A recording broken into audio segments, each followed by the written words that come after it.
Put your hands together for your fantastic headliner, the lady I worked with several hundred times. Put your hands together for Njambi McGrath!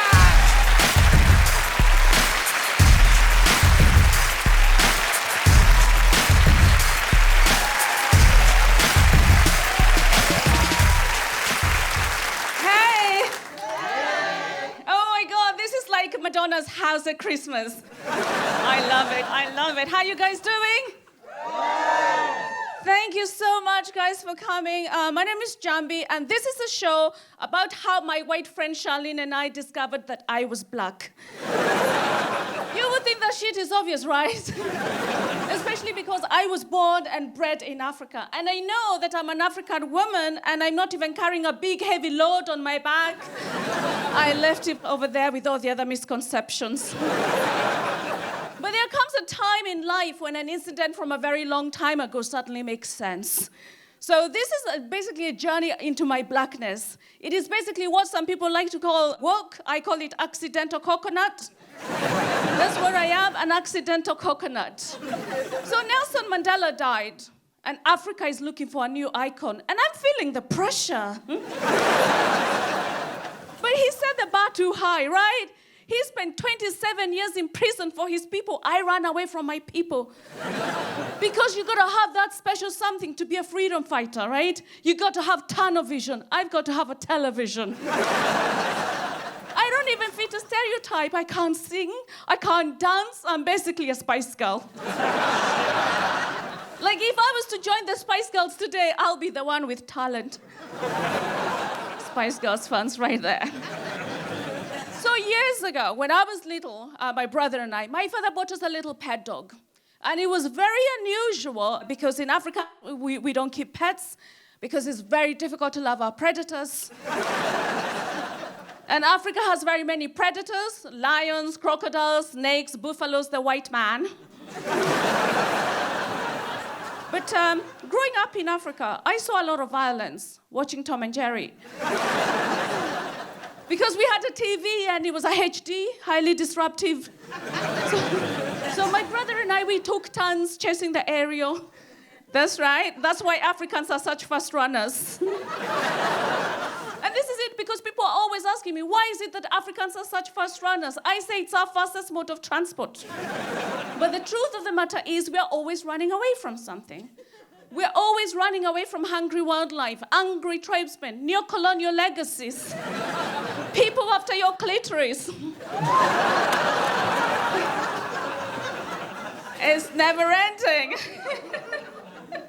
It's never ending. So my brother and I, we loved our TV. We had a little black and white TV in the corner. We loved it. We used to watch a lot of American shows. We used to watch Different Strokes. Do you remember Different Strokes? Different Strokes. We loved Different Strokes. Different Strokes was about a white man in the 80s who adopted black children. Just goes to show how far rich white women have come. That's right. We used to watch The Cosby Show. You remember The Cosby Show? Oh my God, we loved The Cosby Show before we knew. We loved Oprah. Do you remember Oprah? Everybody remembers Oprah. We loved Oprah, but you know when you watch Oprah in Africa, it makes no sense. Like a group of Africans would be gathered around a TV, and Oprah would be on, and Oprah would be saying things like, look into your wife's eyes and tell her she's the most important person in the world. And the Africans would be going, which wife?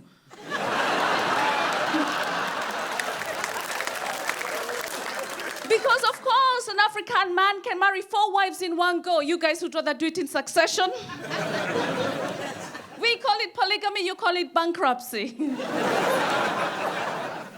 And before an African man can marry a wife, he has to pay dowry, so pay up front for the marriage. You guys would rather pay at the end. But you know when you pay up front, it's like booking a holiday. Everything seems amazing. You're flicking through the brochure. It seems amazing. Sex on top, I'll take it. Amazing cooking, I'll take it. She will simply take your breath away. But when you pay at the end, you've been through that holiday. And when she said she'll take your breath away, you didn't realize it was with a pillow. And the only friend you have in the whole wide world is a liar.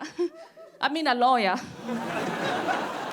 So my brother and I, we loved our TV. You know, we loved our TV, a nice little black and white TV. But occasionally, my father used to buy us sausages for a treat. That's right, sausages for a treat. And like white people are looking at me thinking that's not a very nice treat. It was for us because before white people came to Africa, most of Africa was vegan. That's right. That's right. We were hip before hip, right? So for us, sausages was such a treat. My father would buy us the sausages. They were called Farmer's Choice sausages. My mother would fry them on the pan. She would give us one each with my brother. We would run to the back of our house. We'll be sat at the back of our house nibbling onto our sausages. They were so delicious. We never wanted them to end. But you see, my brother had the insight to leave a little bit of his sausage and bury it in the garden.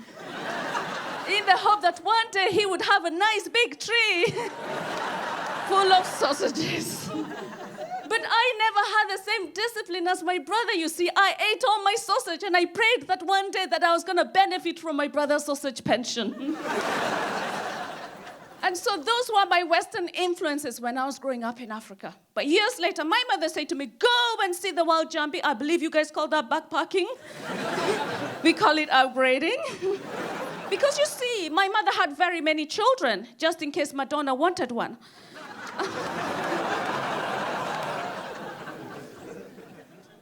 Like backpacking is such a white term, isn't it? Backpacking is the whitest term ever. Because backpacking is basically when white people feel the need to detox from privilege. Especially posh white girls. You see posh white girls are like, oh my gosh, I'm so fed up of everything being fine. I want to spend some time with orphans. And off they go to Africa.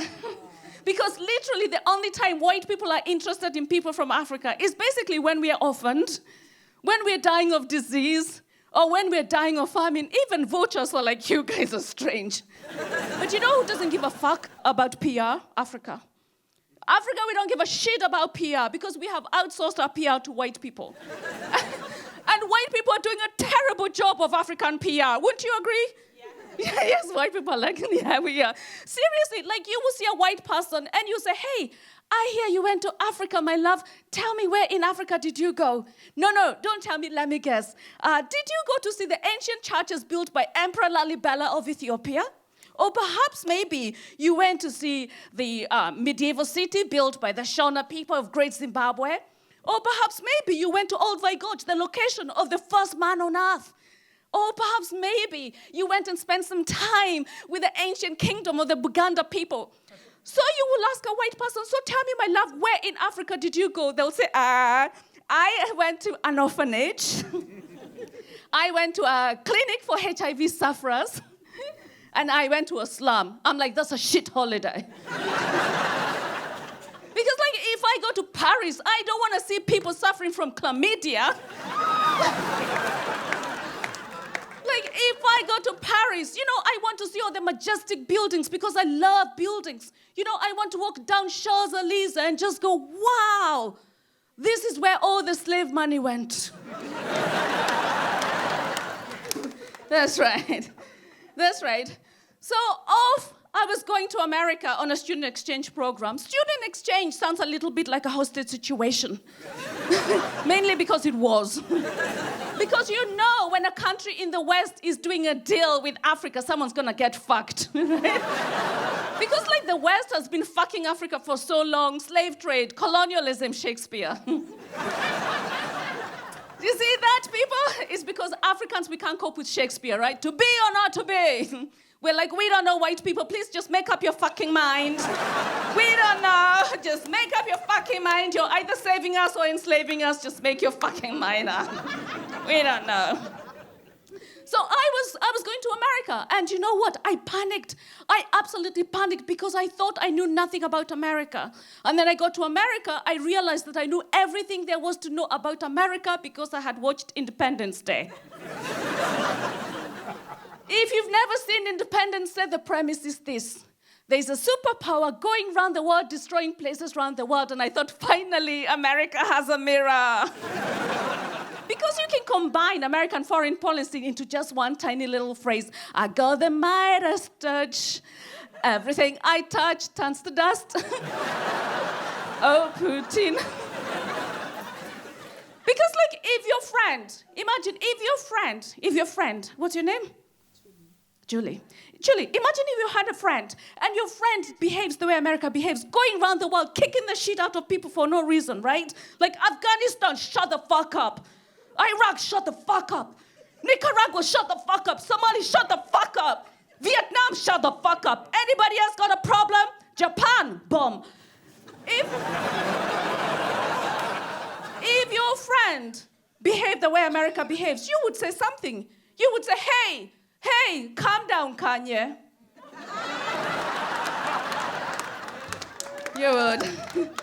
You would say something. But you know, I was looking forward to going to America. I was going to study at university in America because Africans massively into education. And now that I've traveled a little bit, I realize that different places have different emphasis on university education. For example, in America, parents actually take university education very, very seriously. They actually start saving for their kids' tuition fees the moment the kid is born. British parents are like, oh, we'll cross that bridge when we get there. But African parents are like, there might not be a bridge.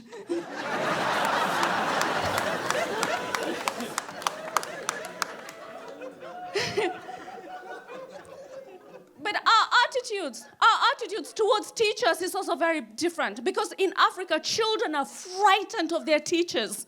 Yeah, we are so frightened of their teachers because teachers still use the cane, right? That sort of thing is frowned upon in the West, because you say that there's no role for violence in modern society, right? And you guys say that a child has a right to grow up in the privacy of their own bedroom playing Mortal Kombat. That's right. I was looking forward to going to America, you see. And at the time, I was dating a Somali boy. It didn't work. He was always away at sea. Had a very unusual interest in the shipping forecast. But my whole village came with me to the airport. I was like, stop following me! They were like, we raised you! Because in Africa, we still say things like, it takes a village to raise a child. That is how fucking lazy my village was. But in America, they say that it is a village that a child has to make trainers for. Because that's capitalism, right? Yes? Are you guys capitalists? Oh, silence, just the white people, yes. But this is it. Because the success of capitalism relies on the consumer ignorance, on the suffering, on those on the production lines. I know so because I've been reading all about it on my brand new iPhone. Because you see, like, the iPhone is easily the worst culprit, right? Because the iPhone relies on a product called coltan. And coltan is mined by kidnapped children in the Congo with their bare hands. It is assembled in China in factories that are so horrific that many Chinese workers actually commit suicide just so that a guy in Ealing can take a picture of his dick. But enough about my husband. You gotta have a hobby, don't you? Hobby. And this is it. Like, children these days are very lucky. You know, kids have access to things that we never had. You know, they've got access to smartphones. They've got access to illicit sex. They can make a phone call and take a shit at the same time. You know, in my day, if I wanted to make a phone call and take a shit at the same time, I had to walk all the way to the phone booth. It's incredible. But you know what, guys? When you grow up in Africa, you don't actually know. You've got no idea what white people think of us. We don't actually know. And the first inkling you get of this is at the airport. Because the white people airports are hostile, aren't they? Aren't they? The black people are like, shh, say nothing about it. Seriously, like, American airports are so hostile, right? Like, oh my God, like, this guy, you see, I'm from Africa, and white people came to Africa to civilize us. Thank you. So this guy was asking me, what you here for? I was like, civilization. It worked. See, he was intimidating me to say shit I had no intention of saying, right? I call my mom the boss. How was I to know the boss would be the wrong answer to the question, who packed your suitcase? And they ask you such horrible questions. They ask you questions like, have you ever been involved in terrorist activities? Have you ever been involved in drug trafficking? I'm like, you know what? We should do the same when white people come to Africa. We should be asking them the same questions. Have you ever benefited from massive land grabbing? Have you ever benefited from the proceeds of mass enslavement of people? There have been no white people in Africa. It's incredible. These guys are like, they just intimidate you. That's what they want to do. And so this guy was asking me, what you're here for? And he says, where have you come from today? I was like, East Africa. He says, where is that? And I'm like, oh my God, I better speak American. It's like, it's just south of the axis of evil. To the east of the new corridor of terror and right next door to jihadist haven. He was like, Kenya. So he says, did you grow up there? And I say, actually, I did. I grew up just 100 kilometers south of the equator. And he says, oh, why no? Is that the imaginary line that divides the world by half? I was like, no, that's racism. That's what it is. But you see, like, you know, Kenyan airports are very different. Give me a shout if you're from Kenya. Oh, just, oh, you've been to, okay, great, represented. My family's here. Well, see, this is the Kenyan airports are very different. If you ever go to Kenya, Kenyan airports are very different. You're walking through customs, they're like, hello. And you're like, oh my God, hello to you too. Are you here for business or pleasure? You're like, oh my God, let's make it pleasure. Have you got any friends or family? You're like, I do now. Have you brought them any gifts? You're like, oh, I have. Show us. And you're like, oh my God, I know this game. Is it show me yours or show you mine?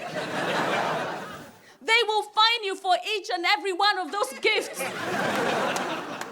That's exactly what they did to Obama when Obama came to Kenya before he became president.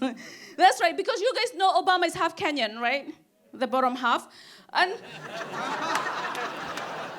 now that's my favorite joke. I know I'm not supposed to have a favorite, but that is my favorite joke, right? And I did this joke once, and at the end of the show, there was a black woman waiting for me. She was very angry. And she said, I don't like that joke. That Obama joke, I don't like it. And I said, oh my God, why? She said, well, you are reinforcing racist stereotypes that all black men have big dicks. And I was like, lady, that is the list of black men's problems right now, right? Because if you were to ask black men, would you rather walk around with everybody thinking you have a big dick or being shot in the head? I know what they would go for. Right? And that's exactly what they did to Obama. No, they didn't shoot him in the head. They harassed him in the Kenyan airport. They fined him for each and everything that he brought for his people, right? And you know what? His people were saying to the Kenyan officials, guys, do you realize this is going to be the next American president? They were laughing so hard. The only thing that stopped them laughing was being waterboarded. So they say that travel broadens one's mind, which is why many Americans don't. And why would you want to see the world through the lens once you can stare at the barrel of your gun? They also say that when you travel, you find out something about yourself. I got to America, I found out I was black. Because that shit is surprising as hell. Because you see, in Africa, we are all walking around, we are all just people. It's only when you go to white people countries that you find out you're black, because in white people countries, they feel the need to put you in categories, right? And yet, like, when white people come to Africa, they're very smart. They have their own category. They've got a form already filled out. What is your complexion? And they've got a pre-ticked answer, says superior. You can come right in. After you, sir.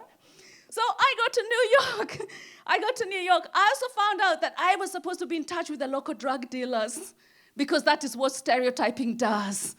Stood in a street corner. My second day in New York, stood in a street corner, right? And a posh white boy comes to me and says, hey, can you tell me where I can get the white stuff? Now, I thought he was talking about maize flour.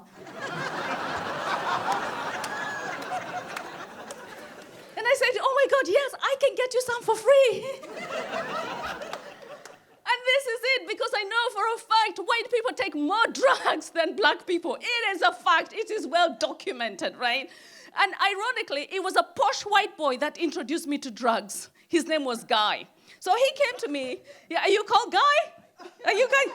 Yeah. Is that why you jumped up like that? Or was it a guy called Guy? I know someone called Guy. Oh, same guy. Oh yeah. All right, calm down. It's okay. It's okay. It's all right. It's okay. Yeah, it's just the name. So, it's just the name. So anyway, this guy was called Guy, all right? And Guy comes to me and he says, hey, Njambi, do you want to go and see Big Johnny? I was like, yeah, I want to see Big Johnny. And he takes me to Big Johnny's apartment. Big Johnny was a drug dealer. I didn't know that because Big Johnny lived in a very plush apartment. That is how comfortable white men are at committing crime. So we walk into his apartment. It's a very nice apartment, and he baked all his drugs. Now, I didn't even know that was a thing. I walk in, he's got a hipster beard. He's got a tray full of baked goods. They look amazing. He was a drug dealer with the etiquette of a housewife. So I walk in, and he meets me with a tray of chocolate cakes. And I was like, oh my God. He says, do you want one? I was like, hell, do I want one? Yeah. So I went straight for the chocolate cake. I was like, oh my God, these drugs are delicious. Says, you like it? I was like, do I like it? I love it. He says, Belgian chocolate. I was like, oh my God, Belgian chocolate. I can taste all of the genocide by King Leopold II of Brussels. That is the secret ingredient in Belgian chocolate. I finished that one. I went straight for another one. He said, go easy, Njambi. I was like, I got my cake and I'm eating it. It's like Brexit. Very nice. You know what, guys? Do not ever take drugs. I know I'm saying this to like white middle-class people. They're like, Njambi, that horse has already bolted, right? I was high. Cover the baby's ears. Where's the baby? Cover the baby's ears, please. Cover the baby's ears. Guys, I was high for 3 days. I hated it. I felt like I was floating in the sky. And I was calling them. I was saying, get me down, get me down, get me down. They were like, you're a black African woman in New York. How much lower do you want to get? New York. New York is a city of lights. Uses more electricity than the whole of Africa. And that's just one family. One family is rich. And you get like very opulent people in New York. Some of the world's wealthiest people live in New York. And it's like the wealthiest people that come up with such bullshit. I think it was Elizabeth Taylor that once said that diamonds are a girl's best friend. Do you remember that? That diamonds are a girl's best friend, not in Congo. But you know what? When my friends in Kenya found out I was going to America, they warned me. They were like, Njambi, please, be so careful. American police hate black people. They said American police are more likely to stop you and search you for drugs. I was like, dude, I'm from Kenya. Kenyan police hate black people. They're more likely to stop you and search you for cash. It's true. You see, the Kenyans are like, yeah, we know. But you know what, guys? It's so true, though, that American police are very frightening. They are so frightening. When a black person comes face-to-face with an American policeman, your chances of dying massively go up. But you know what's even more frightening? Something we have back home called mob justice. It's just a mob without the justice. The justice is just for decoration. Yeah. The justice is basically, mob justice is basically when somebody goes, guys, thief, and everybody's like, guys, let's go kill a man, come on. And everybody's like, oh my God, yeah, I haven't killed anyone lately. Let's go and do this shit. Tie him up, burn him. And they burn him.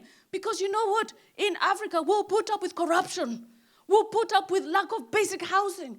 We'll put up with lack of basic health care. We'll put up with lack of good hospitals and schools, but we will not tolerate the theft of a Nokia 3210. You will die for that shit, my friend. You will die for that shit. It's incredible. But you know what? Like when I was in New York, I got to see the sights. Anyone been to New York? Oh, yeah, quite a few people. If you've been to New York, I don't know if you've seen the Statue of Liberty. I went to see the Statue of Liberty. If you've never seen the Statue of Liberty, it's so awesome. It's a female figure with headgear, long flowing robes, probably why the French got rid of it, thought he was Muslim. Most likely why they keep it on an island. And because, like, France is leading the way backward. Because France has banned the full face covering, and we know that America would never follow suit because the KKK would never put up with it. We know. Because, like, France still charges the poorest African countries a tax for being colonized.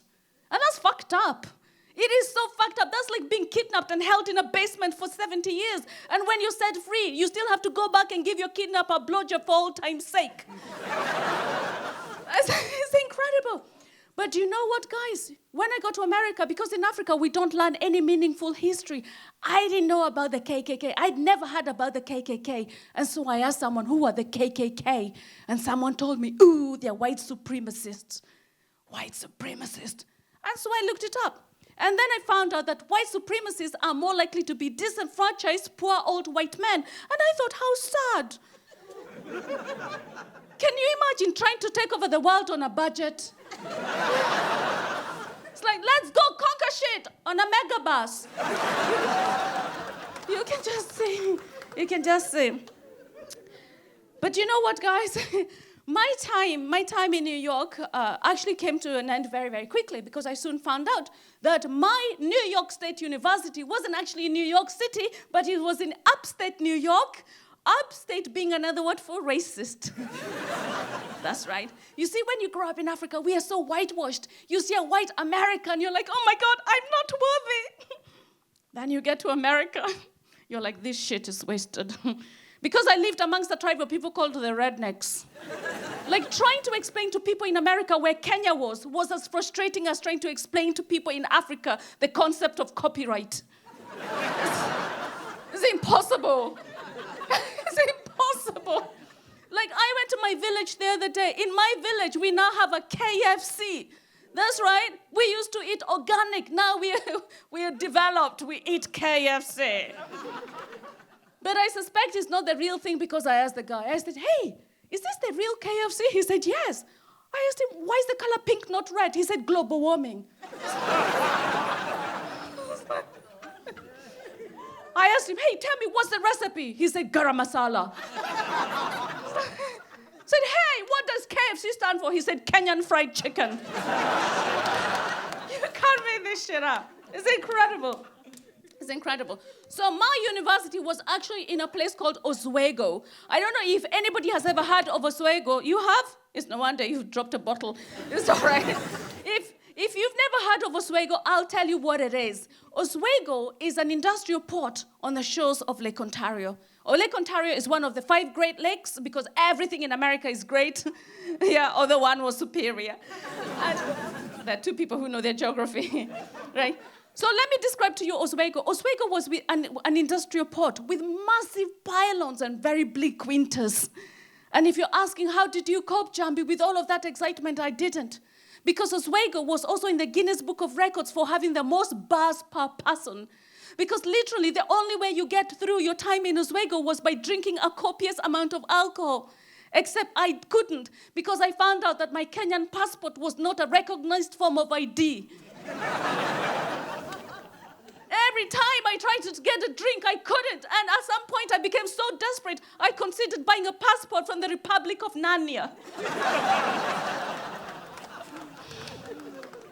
Do you know, I became so desperate, I just wanted to have a glass of wine.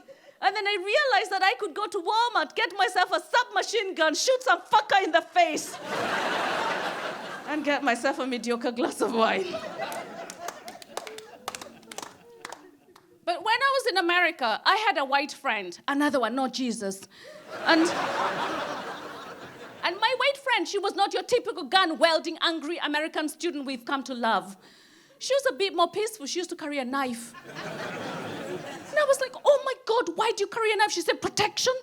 I'm like, from what? You're a white American. You're the epitome of safe. Like, if you get kidnapped, like the FBI and the CIA will come and save you, right? Now, if I get kidnapped, I'll be ringing my government. I'll be like, hello, hello. It's always a bad line.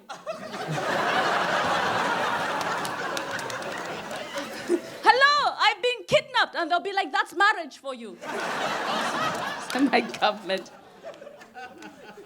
So I asked her, my God, why do you carry a knife? She said, well, my mother has a baby and a gun collection because babies in America kill more people than terrorists. All true. Look it up. Please cover that baby's ears. Because babies in America kill more people than terrorists because terrorists are spending all their time editing videos. Babies just get on with it. Why do you think they call them mommy's little soldiers? It's because they'll shoot you in your face. I said to my mate Charlene, in that case, Charlene, I would have brought my machete if I knew. So Charlene and I were very similar, but very, very different. We became very good friends. And she had a very different upbringing. I had a very different upbringing. You know, she grew up in America. America is a land of the free, ironically known for its slave trade and caged children. And I grew up in Africa. Africa is a land of the freedom fighters because most of Africa was colonized. Because before white people came to Africa, Africans lived simple lives, you know. They lived in their huts. Everybody was the same. You know, they had no bills to pay.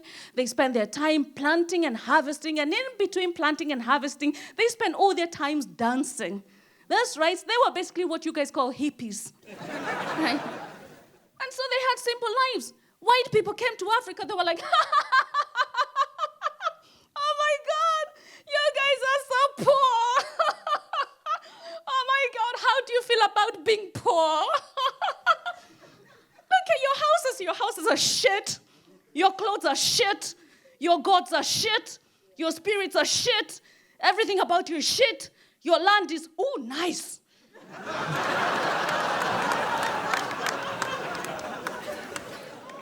All right, Africans, get the fuck out of here. Get the fuck out of here. Get the fuck out of here. Get the fuck out of here. And women, cover your teats. Teats belong in the national newspapers. And when Hurricane Caucasian left, Africans were like, oh my God, how do we rebuild from this? Like everything is destroyed. Our customs are gone. Our community is gone. Our land is gone despite our freedom.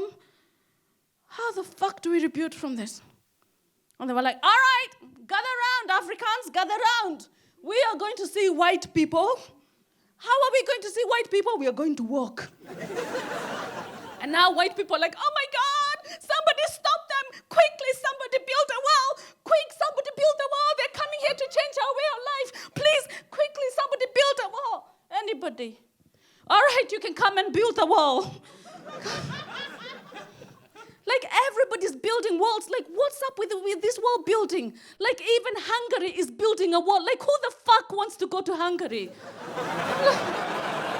I'm like, Hungary, you need to calm the fuck down. I know you're just coming out of the Cold War. Just calm the fuck down. All right? I have never, in the history of neverness, known anybody in Africa walking around saying, my destination is Hungary. Never. I want a country that reminds me of hunger. You need to calm the fuck down, Hungary. Seriously, these people, they walk across the Sahara Desert. Do you know how massive the Sahara Desert is? They walk across like I see white people, they run 5K, they're like,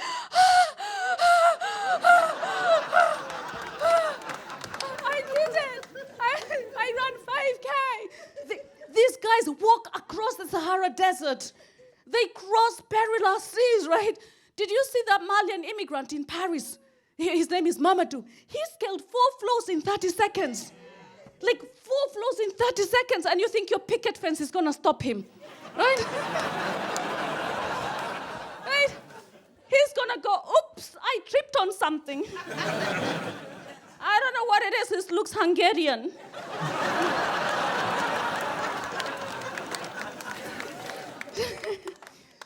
So Charlene and I, we were very good friends, you know. We were different but very good friends. She grew up in America, I grew up in Africa. She grew up in America. America is the world's largest economy, you know, and it has the biggest workforce, or what they like to call locally black men in prison. And And I grew up in Africa. Africa has some of the poorest countries in the world. Now, this is a question just for white people. Do you know why Africa is poor? I like to ask that question just to see white people go, nah. Tell us. As you're fiddling with your diamond rings. As you're sipping onto your coffee. As you're nibbling onto your chocolate biscuits. Because this is the thing, Africa produces all of white people indulgences, right? We produce the ingredients for all of the white people indulgences. Do you realize how much power that gives us? Do you realize that, guys, we have the power to ruin all of your holidays? Right? So can you imagine Valentine's? Can you imagine Valentine's without chocolate? Like lovers would be exchanging flowers and pie. The Easter bunny will be hiding sausages. Right? Hipsters in Starbucks will be drinking Bovril. And this is a thing that I never understood, guys. I am so confused. I just don't get it. Africa produces the world's finest diamonds. Africa produces the entire cocoa production for all the chocolates that you eat. Africa produces all of the coffee that you guys drink. And yet we get paid in aid. Who the fuck is negotiating for Africa? FIFA?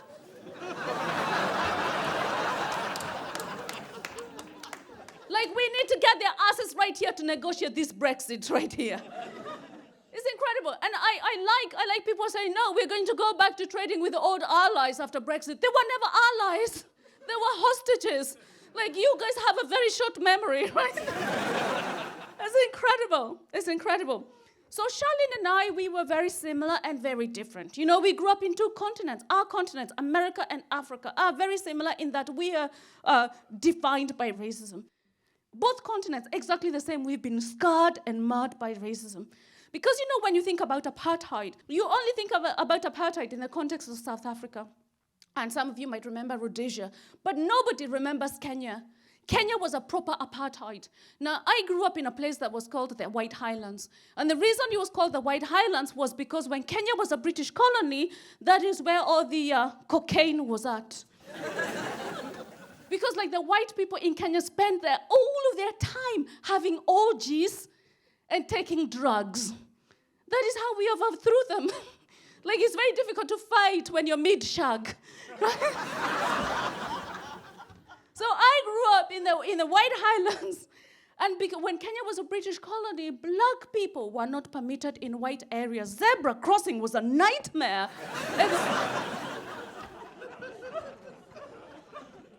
When Kenya was a British colony, Africans or black people were not permitted sugar, they were not permitted butter, they were not permitted salt, they were not permitted sausages. Instead, we were condemned to eating kale and lentils and sweet potatoes. Who knew racism could be so good for you? And so, when my father could, he used to buy us sausages because that was such a British thing. It was the forbidden fruit, and they were so delicious when we got them. Oh my God, I can see the Kenyans. You remember the Farmer's Choice sausages? It was just the same. So delicious. So you see, Charlene and I were very similar and yet very different. And we became very, very good friends. And she invited me to her house for Thanksgiving. I didn't know what Thanksgiving is. Thanksgiving is a very big holiday in America. And so I looked it up. And I found out that Thanksgiving is basically when white people arrived in America and they had their first successful harvest. They invited the Native Americans for a feast. They called it Thanksgiving. The Native Americans called it their Last Supper. It's a massive holiday in America. Everybody celebrates it. Everything grinds to a halt. And if you're an international student, you have to vacate the campus. It's a massive headache for international students because you have to move into a hotel. Charlene was very nice. She said, Njambi, you can come and stay with my family. I was so grateful. I said, thank you, Charlene. I will. But before I come to your house, I want to see a bit of America. I want to see what makes Americans tick. So I went to Disney. But before I went to Disney, I spent some time with my white friends. I tell you what, I used to hang out with a lot of international students, and when you hang out with international students, it's very telling. Like my Japanese friends, Miho and Shiho, on their door, that's right, Miho and Shiho, on their door, it said, Japanese cooking every Tuesday. Nice. My English friends, on their door, it said, knock for a shag.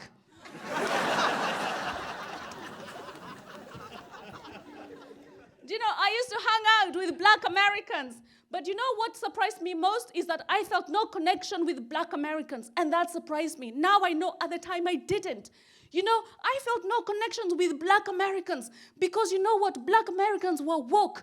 You know, black Americans had looked at their oppressor in the face. They had tunnel vision, just like Nelson Mandela. Nelson Mandela looked at his oppressor in his face, and you know what? He had tunnel vision. They knew what was bringing them down. In Africa, we don't have tunnel vision. We don't know what is oppressing us. Because you know what? Because slavery just changed. It didn't go away, it just changed. So most people in Africa, we feel oppressed. We don't know what is oppressing us, you see. Those children in the Congo that are mining all of the coltan with their bare hands, they don't know that at the top of the chain is a white man. The children that are picking the cocoa, right? They don't actually know that the person at the top is a white man. I found out the farm next to my father's farm now belongs to Unilever. That's right. People in Africa cannot afford to buy land anymore. Do you know why? Because slavery never ended. It still carries on. You know, they dump all their toxic waste all over Africa. All your babies' nappies are all over Africa. People cannot farm their land anymore. Do you know? And you know what? Like, here's a fact. 3/4 of the people in Africa are under the age of 30. 3/4 of the people in Africa are under the age of 30. Majority of people in Africa have never heard of slave trade. Majority of people in Africa have never heard of colonialism. Majority of people in Africa only ever see white people when they're coming to save us. So majority of people in Africa fundamentally believe this. They fundamentally believe that white people are nice. They fundamentally believe that white people will do anything to save them. They fundamentally believe that if they walk across the Sahara Desert, cross perilous seas, the nice people in Europe will be welcoming them with big open hands. I say, if you don't want people from Africa coming to your continent, let them know the real you. That's right. Show them, because information in Africa, history is completely controlled in Africa. We don't learn history in Africa. Do you know what? Show them the brutality of the empire. Show them the brutality of the slave trade. Just show them. And you know what? If you don't want people from Africa coming to Europe, leave Africa alone. Because it is impossible to live in Africa because they will not leave Africa alone. You see, I didn't know that at the time when I was going to university. So black people already knew this. We don't know in Africa. So I didn't know. I thought black people had too many issues. I was like, you guys don't know how to have fun. I want to hang out with white people because white people love to have fun. So you see, I used to hang out with white people. So my white international friends, at the start of the Thanksgiving holiday, they came to me, they said, hey, Njambi, we've rented a car. We're going to drive down to Boston. We're going to get laid. We're going to go clubbing. What do you say? I was like, I'm a morally incorruptible African Christian. Let's do this. So we're driving down to Boston. I'm excited. For the first time, I'm going on holiday with white people. And because I'm going on holiday with white people, we are spontaneous. Nobody bothered to book accommodation in Boston. Unbeknown to us, there was a convention in Boston. And there was no room at the inn. And you know what? We were just driving down, carefree. And it was a beautiful drive, because if you've ever been to North America in the fall, it's so beautiful. It's very dramatic. It is basically when the trees change color from greens to reds and browns, and just so beautiful to see all the colors getting along without any trying to dominate. We arrive in Boston, it's late at night, and we're driving round and round and round and round. I'm so exhausted. And the last time an exhausted woman turned up at a city and there was no room at the inn, the Messiah was born. And And I was praying that I wasn't going to be the one giving birth to the Messiah. Because we've already got Kanye. And black people have suffered enough. Do you know what, guys? We arrive in Boston. We are going round and round and round and round. There's nowhere to stay.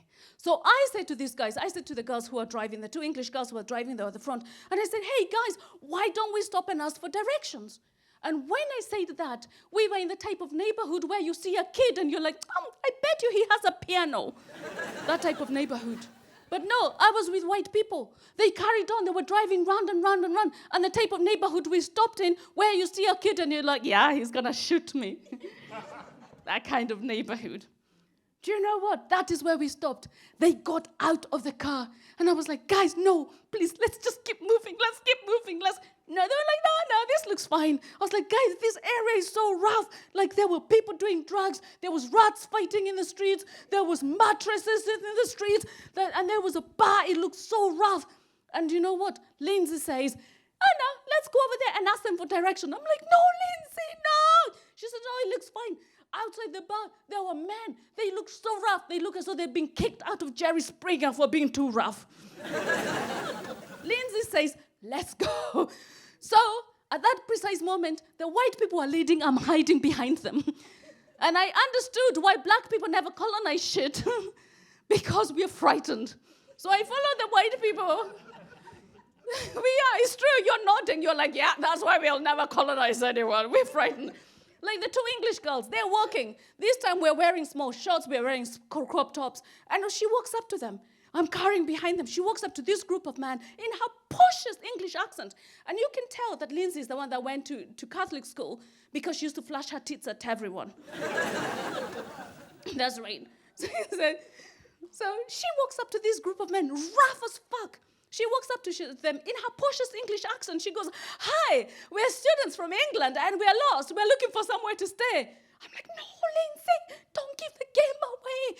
These guys have never heard of anybody out of town. They just went, and do you know what? I was like, oh my God, this is not good. Just then, a jeep stops by. A man jumps out of the jeep. He's wearing crocodile skin shoes. His shirt is unbuttoned to the navel. He's got bigger medallions than a Kenyan marathon runner. And I'm like, a gentleman. He jumps out, and he comes and says, hey, what's going on? And they say, oh, these girls are from France. They don't speak English. They said, like, the worst case of Chinese whispers. And so he says they're looking for somewhere to stay. And you know what? These guys makes us an offer that no lone girls in a strange place could ever say no to. He says, if one of you pretty ladies comes into my car, I'm going to take you to somewhere to stay. And I'm like, no. Bad idea, guys, bad idea. Lindsay goes, I will. I'm like, oh my God, no, Lindsay, bad idea. That is the oldest streak in the book. Do you know what? She gets into his car. And before he gets into his car, he says, well, the motel I'm taking you to, there is too many of you. They will not allow you into the motel, so one of you is going to have to get into the boot. And they look at me for the most obvious reason that I was the smallest. So now I get into the boot, and in the boot there's a shovel. Because people in North America, they carry shovels just in case there's snow. So I'm in the boot. Now I'm holding on to my shovel, and I'm thinking, I don't like going on holiday with white people. This is not fun for me. So Lindsay's car takes off. Our car follows very fast. They go faster, we go faster. They go faster, we go faster. They go faster, we go faster. And then guess what? We get stopped by police. Now everybody has to get out of the car. And so all the white people get out of the car. The police officer starts inspecting the car. They open the boot. There's a black woman in the boot with a shovel. He looks at me. He looks at all of the guilty faces of those white people. And he's like, have a good day, folks. Nothing unusual there. Because that's America. It's incredible. So, but true to his word, the guy did take us to a motel. He took us to a motel, and everything was too exciting for me. I flew to Florida because I wanted to see a little bit of America. I went to SeaWorld. If you've ever been to SeaWorld, you've been to SeaWorld? It was so much fun. It was amazing. We were like, splashes again. Oh my God, real tears. Make him do it again. Oh my God, he's run out of tears. Make him cry some more. Because humans are terrible, aren't they? Humans are terrible. Do you know, I was listening to Radio 4. Yes, I listened to Radio 4. I was listening to Radio 4. And they said, this is what they said on Radio 4, that they discovered, some researchers discovered that whales can talk. I was like, no, whales cannot talk. Because if a whale can talk, it's not going to ask you, how are you? If a whale can talk to a human being, it's going to look at you in the face and say, what the fuck are you doing to this planet, you dickhead? It's true. So I had a sort of tour around Orlando, and my time in Orlando was finished, and it was time for Thanksgiving. I caught my flight from Orlando to Syracuse to find my friend Charlene, who was waiting for me with her dad. Do you know what? She told her parents that her friend, an international student, was coming to stay for Thanksgiving, and automatically they think, white European. So they were so excited because white people in America, they love Europeans. So they were so excited. They were like, oh my God, a white European, maybe a cousin of the Queen. Maybe someone from Downton Abbey. Maybe some aristocrat. They were so excited. Do you know, these guys were just thinking maybe some English rose, you know, someone the clan would approve of, not a woman from a clan. So they were so excited. Charlene came with her dad. The mom stayed home to get everything ready. So the dad and Charlene were waiting for me. I walk through arrivals. I see my mate Charlene. I'm waving at Charlene. Charlene is waving back at me. The dad is looking at me now, so confused. Like they're walking closer. He's walking closer to me. He's just staring at me. He's looking past me. There's no one behind me, so I'm still waving. Charlene and I are just hugging one another. The dad now looks as though he's seen a ghost. He's just staring at me real close, trying to see whether I was a white person with a heavy tan. But my afro and the smell of cocoa butter gave it away. So he's staring at me, and he's so confused. He looks as though he's seen a ghost, you know. Charlene and I hugging one another. We are so excited. And you know what? She says, meet my dad. You see, I'm from Africa, and in Africa, we are taught you have to respect your elders. You have to call your elders uncle or auntie. So I'm hugging Uncle Billy Bob. Uncle Billy Bob is having none of it. He seriously looks as though he's just been told the worst news ever. He's so red now, he's sweating. He's just staring at me. He's so confused by what's happened. Charlene and I are excited. She's like, yeah, come, let's go to the car. We hop to the car. We're very excited. We're going to be spending time together. The dad, seriously, he's now walking back. He looks so confused. Like, he's looking at me. He's thinking, she's no aristocrat. Like, we get into the car. He gets into the car. He's starting the ignition. Nothing. I'm sat back left. This is like a remake of Driving Miss Daisy. We drive home.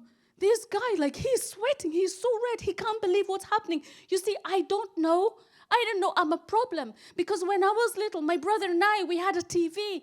And we used to watch different strokes. And in my TV, white people and black people used to get along. There was a white man who adopted black children, and he loved those children. We used to watch Oprah, and in Oprah, the white people loved Oprah. They used to laugh and clap at everything she said, you see. I didn't know that I was a problem, you see, because I was the accidental coconut. So I am sat in this car. He's driving us home. We arrive home. The mom had spent the whole day cooking for me.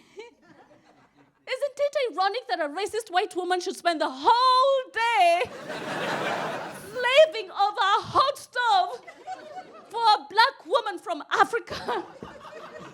Not even Martin Luther King could have had that dream.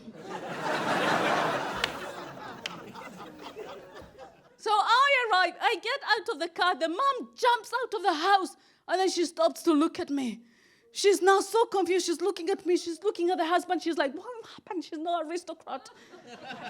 And the husband is like, I don't know what happened here. But you see, I don't know all of this. So Charlene says, come get into the house. We get into the house. I'm like, wow, Charlene, I love your house. It's so nice. I could live here. The mom faints. I'm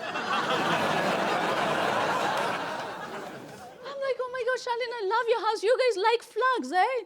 Like, I recognize the American flag. What's the other one? And the dad goes, independence. I was like, oh my God, you are colonized too? Now I know. Now I know. Now I know that in 1776, white colonizers were fed up of being told what to do. At the time, I didn't know, you see. I didn't know I was a problem. So I'm thinking her parents are being a little bit strange. But Charlene says, come, let's go to my room. We go to her room. We put on our makeup. We get ready to go out. We go out. And she says, tomorrow is Thanksgiving. We're going to go to Grandma's. I'm like, yay! I love grandmas. Because when I was growing up in Africa, growing up on a farm, you know, the life expectancy at the time was 57. So we never really saw old people, and we love old people. We said that old age brings you wisdom. You guys are like, nah, it brings you inheritance. I was excited to be going to Grandma's house, you see, because I love grandmas. You see, so we get up the following morning. The parents have already gone to Grandma's. So she and I, we get up, and she says, oh, never mind, we're going to go into the van. So we get into her van, we drive to Grandma's house, we arrive at Grandma's house, everybody was there, all of her relatives, her cousins, her uncles, they looked as though they'd been torturing an animal. They were all sat around the table. Seriously, no word of a lie. I walked in, it was a bit like in a Western. You know, in a Western, when the bad guy walks in and everybody goes,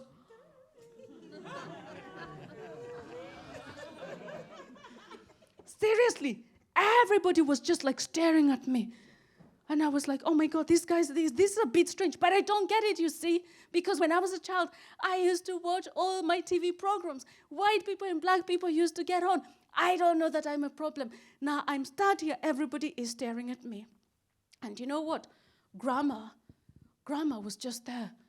Like she just couldn't believe it. She was staring at me. And then I realized that nobody told Grandma that I was coming because she would have been waiting for me with a shotgun.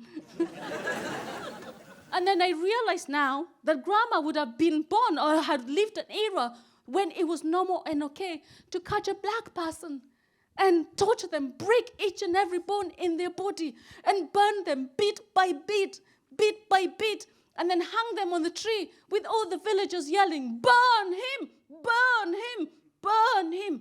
And they burn him. And you know what else they would do? They would take pictures with the burning corpse. They would send them as postcards to one another. That was like a very macabre Instagram, right? Do you know what? I don't know all of this at the time, you see. I don't know. And you know what? I'm stood right in the middle of it. I've stood there. Grandma recovers quicker. And she said to Charlene, come over here, Charlene. And Charlene does something that surprises me to this day. Charlene walks away from me. And she joins her family and left me standing there. Looking back now, I know Charlene has grown up watching the humiliation of black people. Because in white people countries, it is okay to put people under labels. And when you put a label on people, it's just so easy to dehumanize them. When you call them black people, you can mistreat them. You can do anything you want to them. You can deny them opportunities. And that's okay because they're black people. We are told that black people are inherently violent. We never colonized anyone. We are told that black people are inherently violent. We never enslaved anyone. But this is just propaganda because we are taught to trust the white man. That's what we are taught. Trust the white man.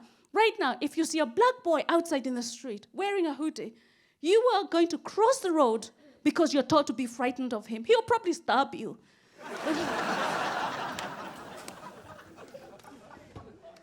But the propaganda is working. You're so frightened of young black men. But you know what? You were taught not to fear white men.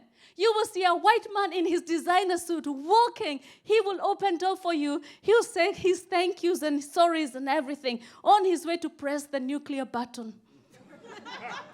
Because you know what? All the major battles of the world have been started by white men. The only battles black men are responsible for are the rap battles. That's right. And this is the thing. I see white people asking, what's a rap battle? That is the whitest thing ever.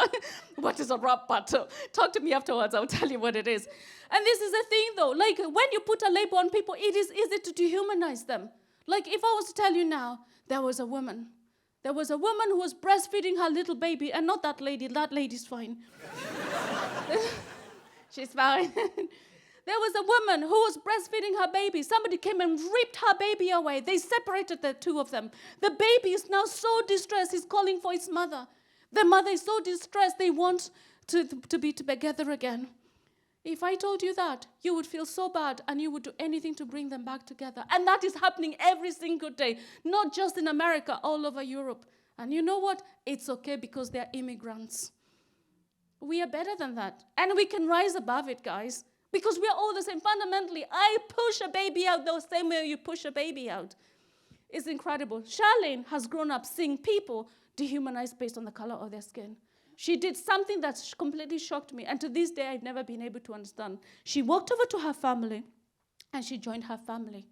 And in the true spirit of Thanksgiving, underneath a Confederate flag, this all-white American family had their Thanksgiving meal watched over by a black native. They ate their dinner. I just stood there watching. And you know what? The next thing that happened was, I'm not proud of it. I'm not proud of it.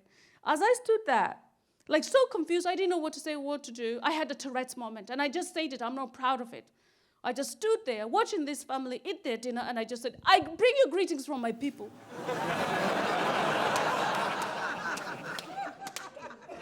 Like, what the fuck was that? Like, who speaks like a 19th century chief? Like, even the dog turned away, and he was brown. So hours later, Charlene came to me, and she said, come, let's go home. We got into her van, and we went home. And we never spoke about that day because it was too confusing. There was no way we could contextualize what happened. And we went home. Dad came home, and he made me a hot dog. You see, when I was little, my father used to buy us sausages for a treat. So I naturally thought this was the American version of olive branch. So I took the hot dog, and I ate it so quickly. I was starving. So delicious. And for the first time, he saw me. And during lunch, when I was looking at all of them eating, I thought I caught his eye. And I thought I could see something in his eyes, something that I thought to be shame. But he was so quick. And now he came to me. He said, tell me about Africa. And I said, Africa is amazing. I would like Charlene to come and visit me. He twitched. And the following day, he dropped us off to university. And we get out of the car. And as we are just about to walk off, he says, girls, come back. Let me tell you a joke. We come back, and he tells us a joke. This is the joke that he told us. He said, a couple in their 60s go to their doctor and say, doctor, we want to have a baby. The doctor gives them a funny look and says, here, take a jar, bring me back a sample. They come back the following week, the jar is empty. Doctor goes, ha, just as I thought, what happened? The man says, I tried it with my right hand. I tried it with my left hand. My wife tried it with her right hand. She tried it with her left hand. My wife tried it with her teeth. She tried it without her teeth. We just couldn't get the jar opened.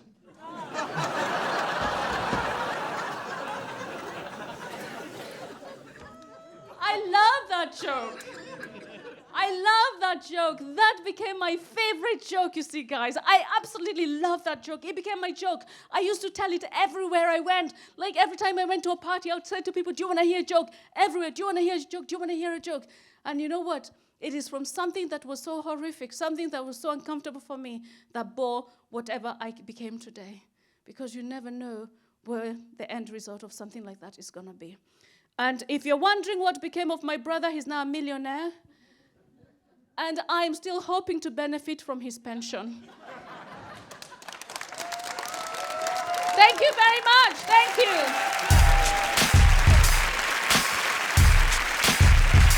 Njambi McGrath.